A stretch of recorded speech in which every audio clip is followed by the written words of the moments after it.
본문 말씀을 중심으로 우리에게 남겨진 사명의 과제, 이런 제목으로 하나님 말씀 전하도록 하겠습니다. 이 시간 우리 옆에 분에게 이렇게 한번 인사하도록 하겠습니다. 내가 교회입니다. 당신이 교회입니다. 우리가 교회입니다. 할렐루야. 아멘.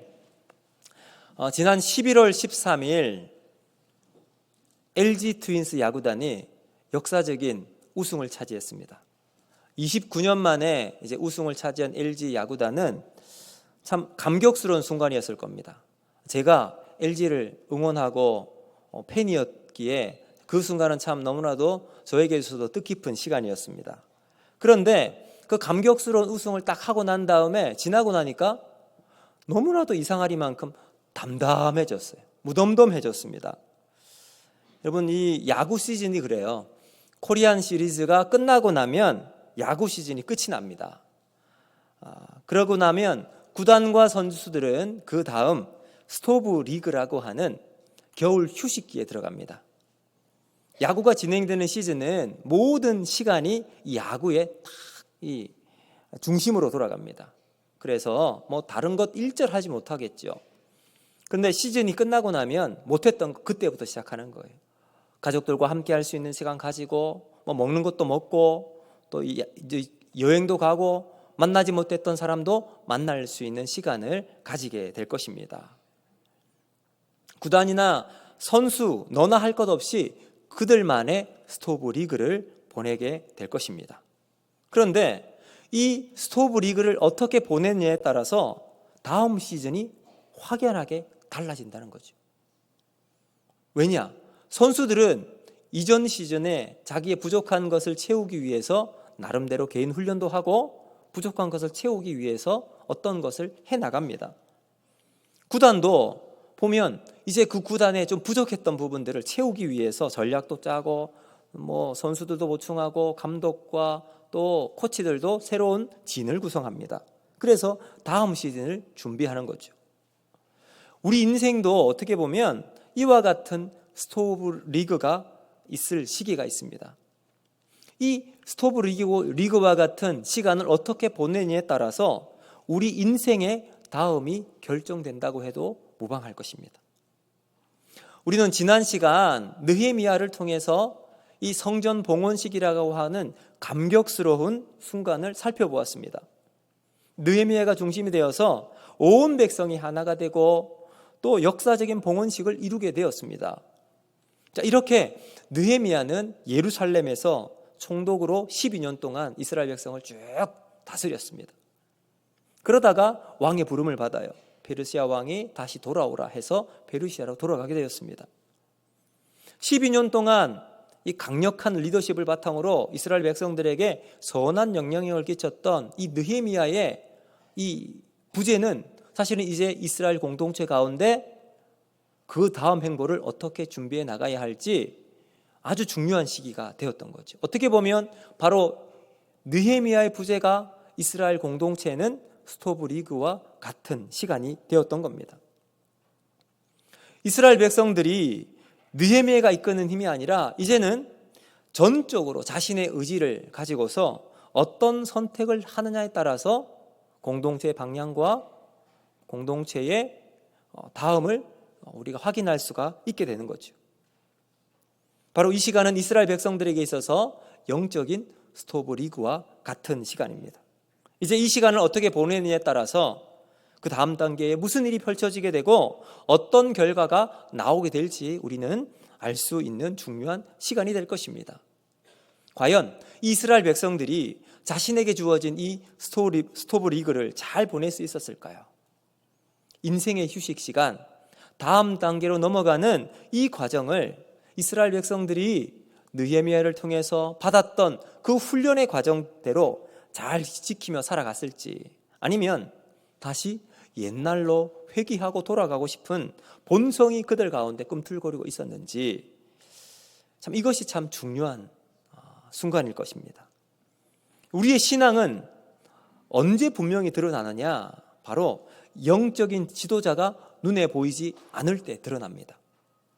다른 말로 하면 우리가 예배를 마치고 우리의 집으로 돌아가는 순간, 가정에서 우리의 일상으로 돌아가고 직장에서 삶의 터전으로 우리의 주어진 일을 감당해 나갈 때, 지도자가 없는 그 시간 우리가 하나님 앞에서 어떻게 반응하냐를 보면 우리의 신앙이 확실하게 드러나게 됩니다.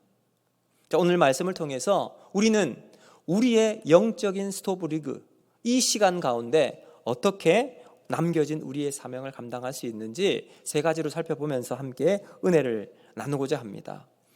우리의 남겨진 사명을 어떻게 이룰 수 있는가? 첫 번째, 말씀을 붙들고 살아야 한다라는 겁니다. 여러분, 느헤미야 인생의 가장 중요한 축은 기도에 있었습니다. 처음에 하나님으로부터 예루살렘의 상황을 느헤미야가 듣게 되었을 때 느헤미야가 보였던 첫 번째 반응은 기도였어요. 그 자리에 주저앉아 통곡하며 하나님의 이름을 부르며 기도했습니다. 그리고 난 다음 평소와 같이 왕 앞에 서게 되었습니다. 근데 뜻하지 않게 왕에게 이 예루살렘의 상황을 이야기할 수 있는 시간이 주어지게 되었어요. 그때 이 느헤미야는 2장 4절을 보면 내가 곧 하늘의 하나님께 묵도하고, 아주 짧은 시간에 느헤미야는 왕 앞에 나아가는 그 순간 짧지만 아주 강력한 집중력을 가지고 하나님 앞에 기도했던 기도의 사람이었습니다. 느헤미야 개인이 하나님을 향한 뜨거운 열정과 은혜를 회복할 수 있는 동력이 기도였다면 예루살렘 공동체의 회복의 동력의 축은 말씀이었습니다. 이제 성벽이 완성되었어요. 그리고 이스라엘 백성들이 하나님 말씀을 듣고자 에스라를 초청하잖아요. 그리고 에스라를 통해서 영적 부흥과 말씀의 놀라운 역사가 일어나게 되었습니다. 그러자 이 예루살렘 공동체, 이스라엘 백성들 공동체 안에 하나님의 은혜가 쭉 흘러 들어가게 되었습니다.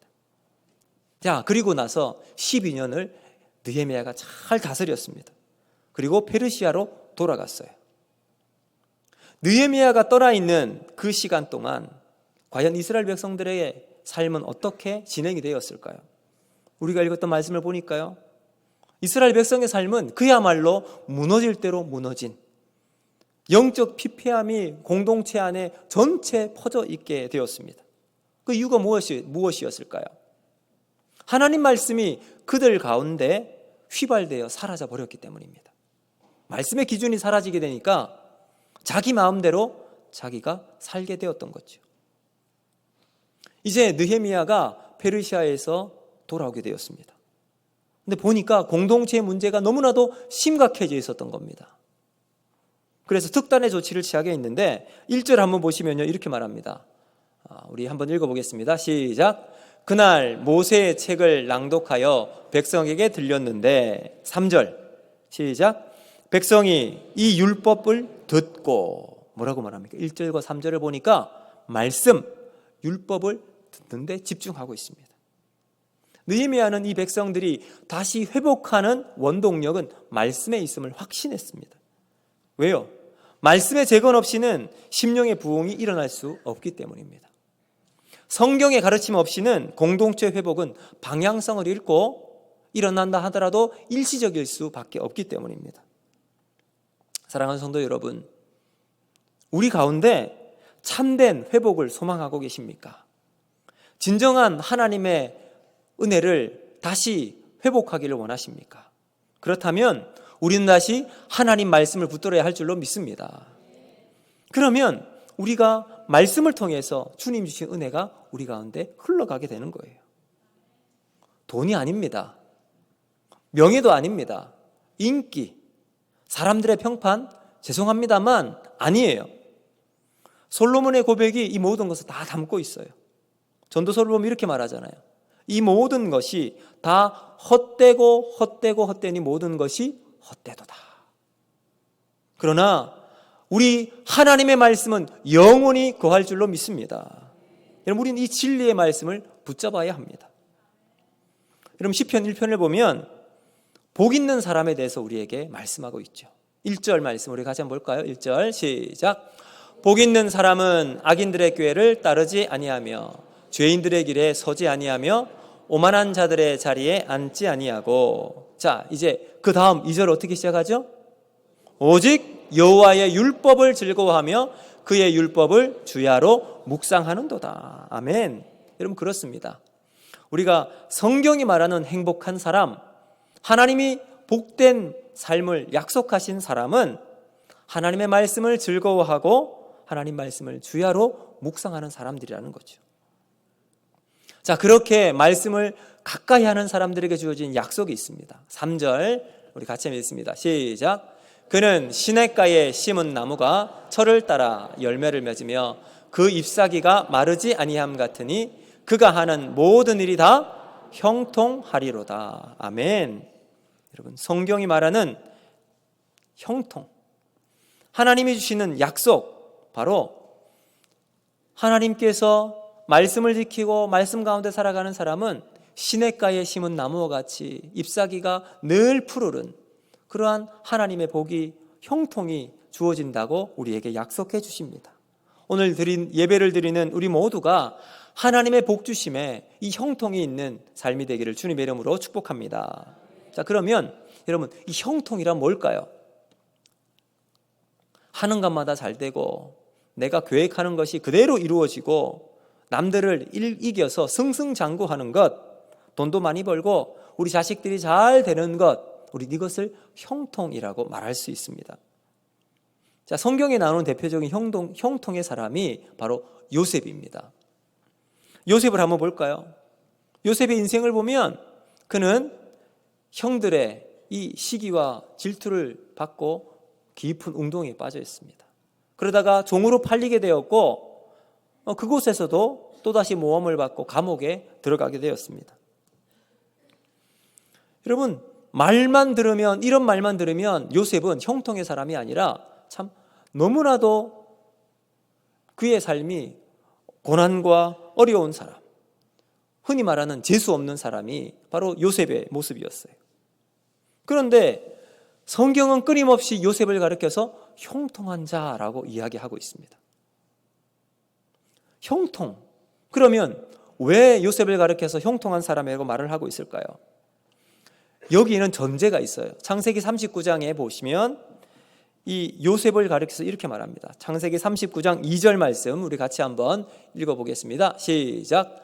여호와께서 요셉과 함께 하심으로 그가 형통한 자가 되고 그의 주인 애굽 사람의 집에 있으니. 아멘. 또 39장 23절 말씀 같이 읽습니다. 시작. 간수장은 그의 손에 맡긴 것을 무엇이든지 살펴보지 아니하였으니 이는 여호와께서 요셉과 함께 하심이라. 여호와께서 그를 범사에 형통하게 하셨더라. 아멘. 자, 여기 보면 요셉을 형통하다 말할 때마다 거기에 하나님이 함께 하심으로 라는 구절이 같이 들어가고 있습니다. 그러므로 형통이란 무엇인가? 하나님이 그의 삶에 함께하는 사람이 형통한 자인 줄로 믿습니다. 여러분, 그 하나님의 말씀이 우리 안에 있을 때 하나님이 우리와 함께 하십니다. 따라서 말씀이 늘 우리 안에 거하는 사람이 곧 형통한 삶인 줄로 믿습니다. 여러분, 그렇습니다. 철을 따라 사시사철 열매를 맺고 푸르고 푸른 인생을 살아가는 사람이 누군가? 바로 말씀이 그 가운데 있는 사람이라는 거죠. 말씀을 즐거워하고 묵상하면서 살아가는 사람, 그 사람을 가리켜서 형통한 삶, 이렇게 성경이 말하고 있습니다. 여러분, 이제 내년도가 되면 우리 중직자들, 우리 장로님, 권사님, 안수 집사님 중심으로 해서 이제 성경 쓰기를 할 겁니다. 다 이제 성경 장을 나누어서 성경을 이어서 계속 쓸 겁니다. 왜 이것을 할까요? 일단은 우리가 먼저 말씀을 가지고 말씀의 모범을 보이는 삶을 살아가고자 하는 결단을 하기 위해서입니다. 그래서 우리가 말씀을 붙들고 이 말씀이 우리의 삶의 기준이 됨을 다시 한번 확인하기 위해서예요. 자, 이것이 마치고 나면 어떻게 하느냐? 모든 우리 성도들이 이제 더불어서 성경을 쓸 겁니다. 그래서 각자 주어진 분량대로 성경을 써서 그 성경을 가지고 우리가 성경을 통해서 하나가 되어지고 하나님의 말씀이 우리를 이끌어 나가심을 믿음으로 고백하는 믿음의 공동체의 삶을 우리가 살아갈 것입니다. 여러분, 우리가 말씀을 붙들고 살아가서 하나님 앞에서 우리가 다시 한번 믿음의 기준을 세우는 우리 교회와 성도가 될 수 있기를 주님 여러분 축복합니다. 이것이 복된 삶, 형통한 삶의 유일한 성경적인 대안이라는 거예요. 인도에서 사용하셨던 스탠리 존스라는 선교사님께서 성경의 가르침을 이제 인도 청년에게 가르치고 있었습니다. 그때 한 청년이 이렇게 반문을 했다고 합니다. 아니 선생님, 어떻게 성경을 붙들고 산다고 돈이 생깁니까? 직장이 생깁니까? 이때 스탠리 존스 선교사님이 이런 대답을 했다고 합니다. 한 가지 분명히 약속을 할 수가 있겠네. 만일 자네가 이 약속의 말씀을 붙들고 살아간다면 이 말씀이 자네의 인생을 이끌고 나갈 것이네. 이런 마찬가지입니다. 우리가 하나님 붙들고 살아가고 결단하고 나아간다면 이 말씀이 우리의 삶을 인도하실 줄로 믿습니다. 여러분, 이 말씀이 우리를 붙들어진 말씀을 통해서 새 인생이 우리에게 펼쳐지는 우리 모든 성도들이 될 수 있기를 바랍니다. 이것이 영원토록 변함없는 행복을 누리고 지키는 유일한 비밀임을 깨닫고 하나님 앞에서 그 길을 걸어나가는 우리 모든 성도님 될 수 있기를 주님 여러분 축복합니다. 이제 내년이 시작되면 우리가 말씀에 좀 더 집중할 겁니다. 소그룹도 하고 소그룹 훈련과 더불어서 이제 말씀을 좀 더 성경을 더 많이 알아가기 위해서 세미나도 하고 거기에 따른 또 이제 또 훈련을 또 할 겁니다. 여러분, 우리가 함께 기대하는 마음을 가지고 말씀에 대한 소망을 가지고 은혜를 받으며 승리할 수 있는, 말씀으로 승리하는 저와 여러분이 될 수 있기를 바랍니다. 두 번째, 우리가 사명을 감당하면 어떻게 해야 되는가? 바로 구별된 인생을 살아야 한다는 겁니다. 우리 3절 말씀 우리 같이 한번 읽어보겠습니다. 3절 시작. 백성이 이 율법을 듣고 곧 섞인 무리를 이스라엘 백성 가운데서 모두 분리하였느니라. 아멘. 자, 느헤미야는요, 하나님 말씀을 읽고 말씀을 가지고 백성들에게 요구했던 첫 번째가 바로 분리하라는 거예요. 구별된 삶을 살아가라 요구를 했습니다. 자, 왜 이런 일을 느헤미야가 했냐면 4절과 5절 한번 보실까요? 4절과 5절 우리 같이 한번 읽어보겠습니다. 시작. 이전에 우리 하나님의 전의 방을 맡은 제사장 엘리야십이 도비야와 연락이 있었으므로 도비야를 위하여 한 큰 방을 만들었으니 그 방은 원래 소재물과 유향과 그릇과 또 레위 사람들과 노래하는 자들과 문지기들에게 11조로 주는 곡물과 새 포도주와 기름과 또 제사장들에게 주는 거제물을 두는 곳이라. 아멘. 여러분 4절과 5절을 보니까 이스라엘 백성의 영적인 부분을 감당하고 또 예루살렘 성전의 영적인 수준을 책임져야 할 제사장이 성벽 재건을 방해했던 대표적인 세력인 도비야와 내통을 하고 있어요. 심지어 그 사람을 위해서 성전에 따로 방을 마련해 두었다고 말합니다. 그럼 엄청난 타락 아니겠습니까? 그럼 여기에 더해서 28절 한번 보실까요? 28절은 이렇게 말합니다. 우리 같이 읽습니다. 시작. 대제사장 엘리야십의 손자 요야다의 아들 하나가 호론 사람 산발랏의 사위가 되었으므로 내가 쫓아내어 나를 떠나게 하였느니라. 아멘. 자, 무슨 일이 벌어졌습니까? 이런 방을 마련해 주는 것이 아니라 아예 사돈지간이 되었다고 이야기해요. 여러분, 어떻게 이런 일이 벌어질 수가 있겠습니까? 정신을 못 차리고 헤매는 백성들에게 이게 길이다, 하나님 말씀을 지키고 살아가자, 말씀의 경종을 울려도 부족한 판에 자신의 권력과 눈앞에 있는 기득권을 유지하기 위해서 이방 세력과 결탁을 해서 관계를 맺어나가는 이 제사장의 모습이 현재 이스라엘의 모습을 그대로 보여주고 있다는 거예요. 지도자가 곁길로 빠져나간 것을 보니 백성들은 어떻겠습니까? 각자 제 살 길을 찾아서 나서기 시작합니다. 안식일을 보면서라도 일하면 한 푼이라도 더 벌 수 있으니까 그냥 일하게 되는 거예요. 11조는 고사하고 헌금하는 것도 눈치를 봅니다. 결국 정치와 경제 모든 영역에서 하나님의 원칙이 무너지기 시작하니까 공동체 안에 있었던 영적인 스피릿, 이 정신이 순식간에 무너져 내리고 말았습니다. 하나님이 중심이 아니라 자신의 입장이 중요하게 되었습니다. 지켜야 할 원칙보다 채워야 할 필요를 향해서 달려가는 삶이 되었습니다.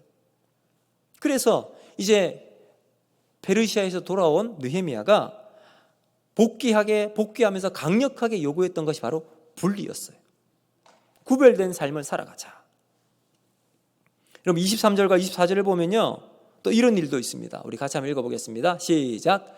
그때에 내가 또 본즉 유다 사람이 아스돗과 암몬과 모압 여인을 맞아 아내로 삼았는데 그들의 자녀가 아스돗 방언을 절반쯤은 하여도 유다 방언은 못하니 그 하는 말이 각 족속의 방언이므로. 자, 제사장도 이방 여인과 결혼하고 백성들도 따라서 이방 여인들과 결혼을 준양하고 있었습니다. 그리고 아이도 낳고 가정을 이루고 이제 살아가고 있었는데, 문제는 낳은 자녀가 그 나라 모국어 유단말은 하지 못하고 이 다른 언어만 하고 있는 거예요. 민족의 말을 못하는 어처구니 없는 일이 벌어지고 있었던 겁니다. 여러분, 민족의 정체성은 언어에 있잖아요. 그래서 우리가 일제시대 때 일본이 우리나라의 이 정신을, 민족 정신을 말살하기 위해서 우리말을 사용하지 못하게 했던 것처럼 어느 말을 하느냐에 따라서 문화와 가치관이 언어 속에 녹아 들어가 있어요. 근데 그 언어를 하는 것에 따라서 생활 양식에까지 영향력을 미치게 됩니다. 그런데 이 자녀들이 유다 말을 못하게 되니 여러분, 그 면면이 흘러내려오는 유다 민족의 긍지가 사라지게 되는 거죠. 자연스럽게 세속의 영향력이 가정 가운데 퍼져나가게 되었고, 결국은 공동체 안에 이러한 전체적인 문제로 퍼지게 되었습니다. 여러분, 이것은 영향력의 문제이기 때문에 느헤미야가 즉각적으로 분리를 요구했던 겁니다. 그리고 나서 4절 이후에 보면요, 이스라엘 백성들의 구별된 삶을 위해서 느헤미야가 두 가지 실천적인 영역을 요구했습니다. 첫 번째는 뭐냐 하면 11조의 실천이고요, 두 번째는 안식일의 준수였습니다. 11조는 돈과 관련된 거잖아요. 안식일은 시간과 관련된 겁니다. 왜 이 두 가지를 오늘 느헤미야가 주목해서 실천의 방법으로 삼고 있었을까요? 이것은 하나님께서 자기 백성들에게 무엇보다도 돈을 관리하고 시간 관리에 있어서 믿는 사람들과 구별된 삶을 살아가는 척도가 되기 때문이었습니다. 사실 우리는 돈과 시간 관리에서만 승리하면 다른 모든 영역에서는 하나님의 다스리심을 받을 수 있기 때문입니다. 돈과 시간의 영역은 보이는 현상이 중요한 것이 아니라 그 안에 들어있는 그 정신을 찾는 것이 중요합니다. 먼저 우리가 돈의 영역을 한번 살펴볼까요? 우리가 11조, 이 느헤미야가 지금 강조하고 있잖아요. 11조의 실천은 무엇보다도 물질은 내 것이 아니라 하나님의 것임을 고백하는 겁니다. 철저하게 하나님의 것임을 믿음으로 고백하는 거예요. 성경이 가르치는 11조의 정신의 핵심은 하나님이 주인이시다라는 겁니다. 돈의 주인 하나님, 물질의 주인도 하나님. 물론 10분의 1, 우리가 11조를 드릴 때 10분의 1은 하나님 거고 나머지 10분의 9는 이제 내 마음대로 우리가 사용할 수 있다는 것이 아니죠. 10분의 1, 하나님께서 모든 것을 주셨지만 나머지 10분의 9도 하나님 것이지만 하나님께 10분의 1을 드림으로 내 삶의 전부가 하나님 것입니다. 이 믿음의 고백이 여기 들어가 있는 겁니다. 그래서 느헤미야는 자기 백성의 행복을 위해서 생애를 바친 지도자로서 무엇보다도 이 11조의 회복을 강력하게 열망하고 있었습니다. 그러자 이 백성들이 이 느헤미야의 요구에 맞게끔 반응으로 보여주고 있습니다. 그리고 결단합니다. 여러분, 이렇게 결단하게 되었을 때 공동체 회복이 시작되게 됩니다. 우리 12절 같이 한번 보겠습니다. 12절 시작. 이에 온 유다가 곡식과 새 포도주와 기름의 11조를 가져다가 곳간에 드림으로. 아멘. 여러분, 이 11조가 다 무너지니까 성전을 지키고 있었던 레위 사람들, 노래하는 사람들 다 떠나가 버립니다. 근데 이것을 회복하기 위해서 11조를 다시 회복하자 그러자 이제 백성들이 회복하기 시작한 거죠.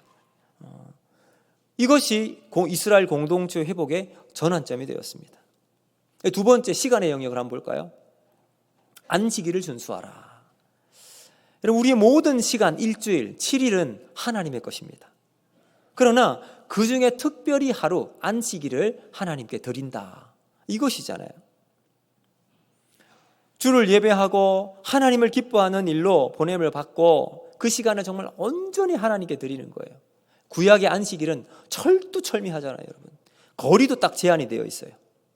해야 될 것도 딱 제한되어 있습니다. 그 정도로 아주 철두철미하게 지켜야 할 것이 안식일 규례입니다. 나머지 6일은 어디서 갈까요? 그때는 마음대로 사용할 수 있었습니다. 자, 그러면 신약으로 넘어와서 예수님께서 이 안식일에 대해서 여러분, 안식일에 밀 이삭도 먹게 하시고 이렇게 하셨어요. 왜 이렇게 하셨을까요? 예수님께서. 여러분, 여기에는 하나님께서 예수님을 통해서 이 안식일의 시간의 정신을 우리에게 알려주시기 위해서입니다. 6일만 살고 하루만 거룩하게 지키는 것이 아니라 이제는 예수님께서 십자가 달려 돌아가셔서 모든 시간이 거룩한 시간으로 바뀌게 되는 겁니다.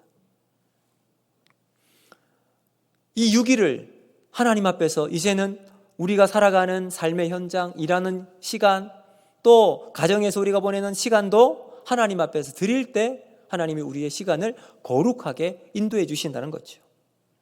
그래서 여러분, 이제 이 안식일을, 시간을 하나님께 온전히 드릴 때 이 시간을 통하여 하나님이 우리의 삶을 가장 아름답게 인도해 주신다는 겁니다. 사랑하는 성도 여러분, 우리 교회가 다시 이 11조의 정신과 안식의 정신을 회복해서 하나님이 기뻐하시는 아름다운 믿음의 공동체가 되기를 주님의 이름으로 축복합니다.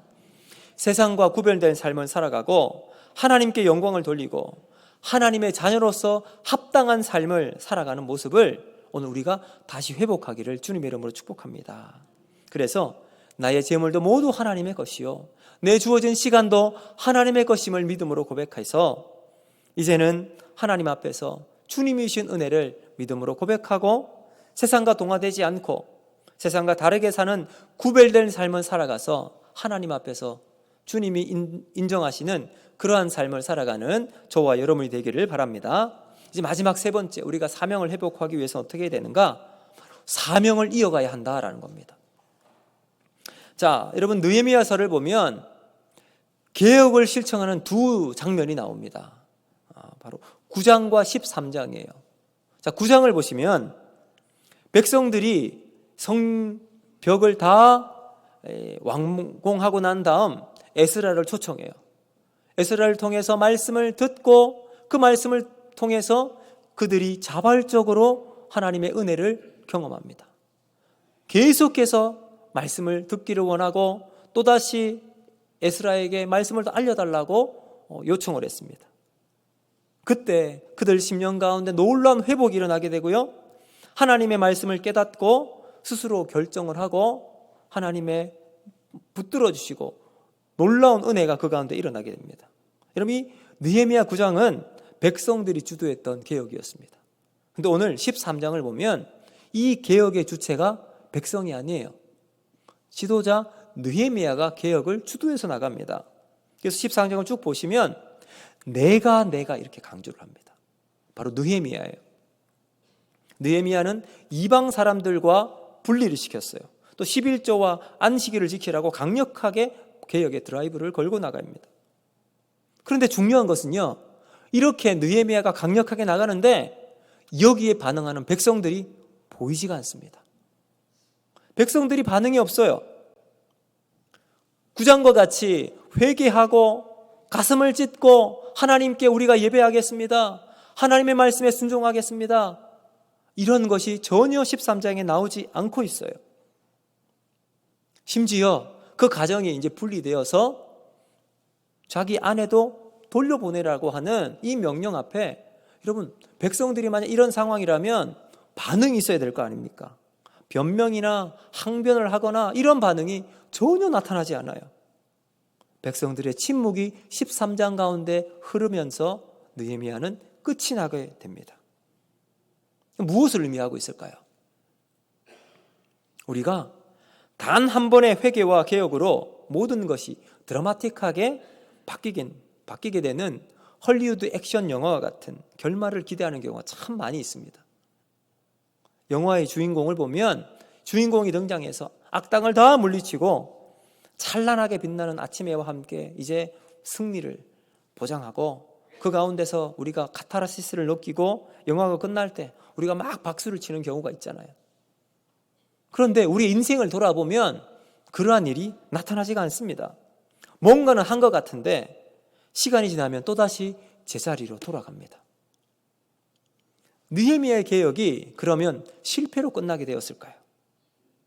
저는 그렇게 보지 않습니다.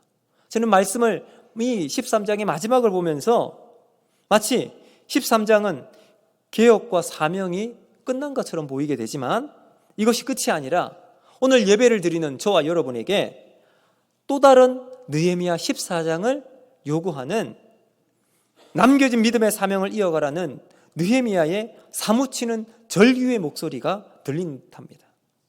사랑하는 성도 여러분, 우리가 남겨진 사명을 감당하는 우리가 되어야 하지 않겠습니까? 침묵과 무관심으로 방조하는 것이 아니라 다시 하나님의 은혜를 사모하면서 믿음의 발걸음을 담대하게 어렵지만 한 걸음 한 걸음 떼어나가는 저와 여러분이 되기를 바랍니다. 우리 가운데 미움과 시기를 버리고 사랑으로 보듬어가고 넉넉한 마음으로 하나님의 은혜를 회복해 나가는 믿음의 공동체가 되기를 바랍니다. 느헤미야가 오늘 우리에게 주시는 메시지 중심은 바로 여기에 있습니다. 다시 사명을 이어나가는 거예요. 예수님을 따라 믿음의 길을 담대하게 걸어나가길 바랍니다. 사랑의 하나님이 우리를 붙들어 주실 줄로 믿습니다. 능력의 성령님께서 오늘 우리에게 힘을 주시고 힘을 또 그 가운데 하나님의 은혜를 부어주실 줄로 믿습니다. 그럼 이제 말씀을 맺도록 하겠습니다. 19세기 초 프랑스에 샤른이라는 사람이 있었습니다. 이 사람이 나폴레옹에게 믿게 보이게 되어서 깊은 지하 감옥에 갇히게 되었어요. 시간이 지나자 친구도 찾아오지 않고 가족도 면회를 그치게 되었어요. 너무나도 외로운 이 샤르니는 감옥 벽에 이렇게 글을 썼습니다. 그 누구도 나를 찾지 않는다. 그러던 어느 날 이 샤르니가 감옥 바닥에서 작은 싹을 하나 발견하게 됩니다.